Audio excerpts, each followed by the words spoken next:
Alas 6:25 ng umaga, Monday traffic hearing tayo at silipin natin kung maulan ba sa may EDSA Quezon Avenue. Tingnan po natin.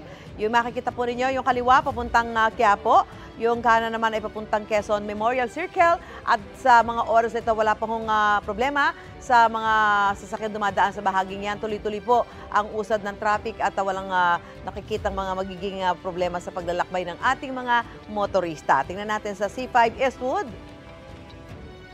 Yung kaliwa papuntang Taguig, medyo may volume. Yung kanan papuntang Katipunan Avenue at tuloy-tuloy po ang mga sasakyan na patungo ng Katipunan Avenue sa mga oras na ito. Wala pa po tayong nakikitang makapal na bilang ng mga sasakyan sa mga papunta po ng Katipunan. EDSA Kamuning, tingnan po natin.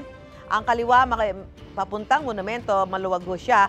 Pero ang kanan na papunta po ng Makati City ay mukhang bahagya na lang umusad. Makapal ang bilang ng mga sasakyan, halos standstill doon sa nakikita natin sa ating mga TV screen.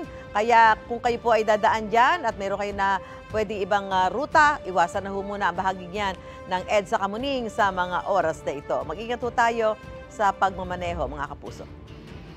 Mga kapuso, para una ka sa mga balita, mag-subscribe sa GMA Integrated News sa YouTube. Sa mga kapuso abroad, subaybayan niyo po kami sa GMA Pinoy TV at sa www.gmanews.tv.